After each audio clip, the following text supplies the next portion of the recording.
somebody made the comment, are you trying to hide the presence protocol? I can't see it on your website. Not really, not broken down. And we took that to heart. We went, oh yeah, wait a minute. Because again, we're doing this work and we're offering it here and we're doing it over there and we're sharing it over here. We really want to make this upfront, accessible for people and break it down so that we know exactly what we're doing and why. Because unless you kind of have a target that you're moving towards, you're just kind of wander around and it's hit and miss. And something very key and very important to us is that this is repeatable and predictable. And you can then take step 1, 2, 3, 4, 5, knowing where you're going to go, and you can get there, or even recognize, oh yeah, I am not letting that go, and I can see that, and that's why I'm not reaching that. But it can become a very predictable destination, and that's what we want. So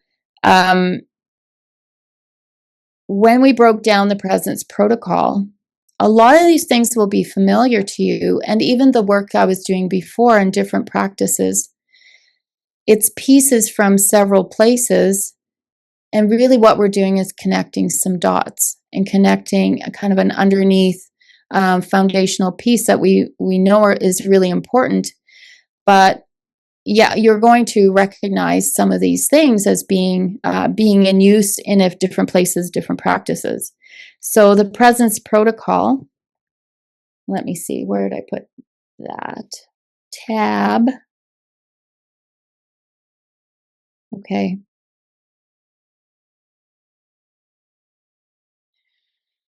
All right. The 3 pillars of the presence protocol. We're restoring the nervous system. So while you're in a nervous system response, we are going to we're in the self-protection mechanism. We can't access everything that's available to us when we're not in that state. So our natural state, and this is so dear to my heart, we're not trying to get into an expanded state. We're not taking steps to reach enlightenment and get somewhere. What I want us to recognize is that's our natural state. We just need to release the self-protection response or the self-protection mechanism that we have clicked back into. It's kind of like if your computer is running on safe mode and you go, okay, a safe mode, I got to switch that. However you do that, I don't know. I'm sure I'm not even using the right words. I need to disable that. Disable the safe mode. We need to get back into being able to use our entire system and then access beyond that. So we're just disabling or releasing that response that is indication that we're in a self-protective mechanism. So that is our fight, flight, freeze, fawn response. So we do that with the somatic work, but we also do that with our intention of knowing where we are, knowing where we're going to go. When I started doing this work, and Texas and I started doing this work together a long time ago, I was 24.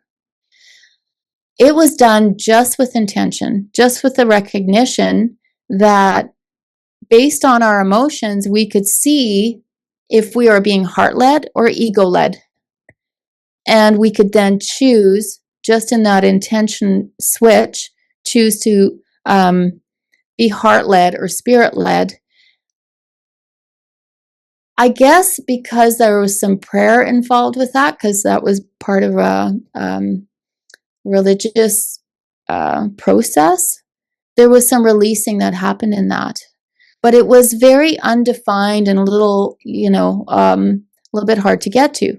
But we practiced that for a long time, and going back to incorporating that just with the intention shift, I know that that's possible. But when you're working against your body and your nervous system because you're in this state, then that can be really, really hard to do.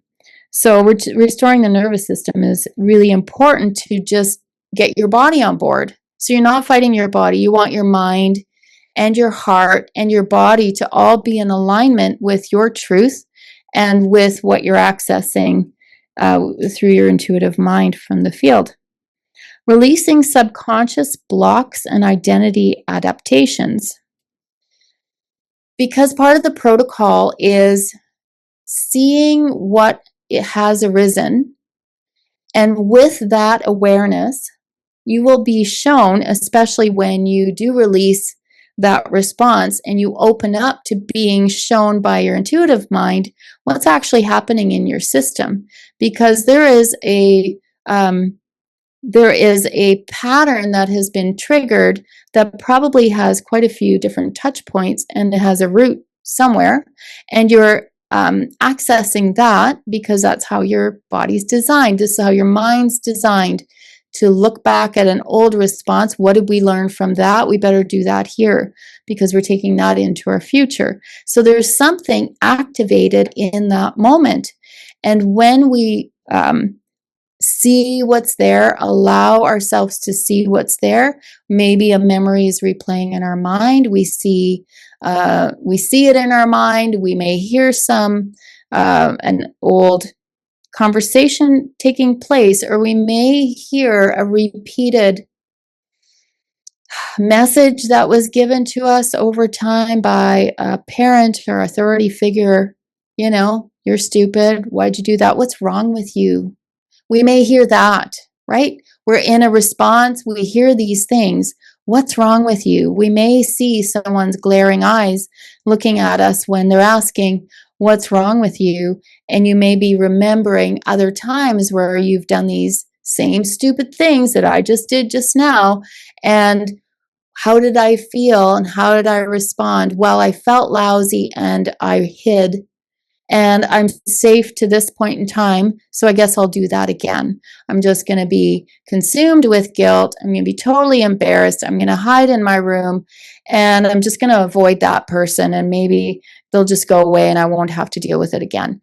That's when we allow ourselves to see the emotion, what are we seeing? What are we hearing? What are some beliefs that may come up, like these, what's wrong with you, or you can't be trusted, or you'll never get this right, or these things that we tell ourselves. We start to unravel what these current day reactions actually represent. And as they are activated in our system, when we start to release the nervous system response to things that are like this in this grouping, that response starts to weaken. So that's a really important part of seeing what's currently activated. And then expanding into the unified field and intuitive intelligence. This is such an important piece. It's like, why are we doing this? We're not just trying to regulate the nervous system so we can stop suffering for the moment and just be okay.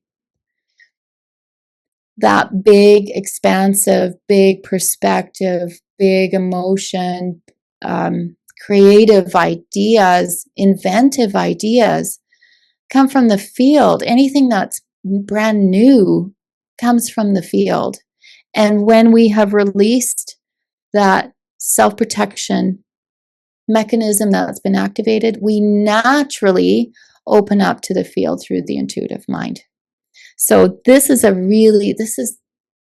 destination, and it's a moment by moment by moment destination. It isn't, I'm going to meditate, and after 2 or 3 or 4 hours, if I can calm my mind enough, I may enter into this mystical space.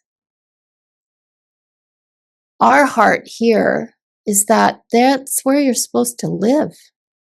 That's where you're supposed to live. This is where you're supposed to interact with and draw from. And you can have inventive, creative, big ideas in any moment. And sometimes those moments are in the middle of the most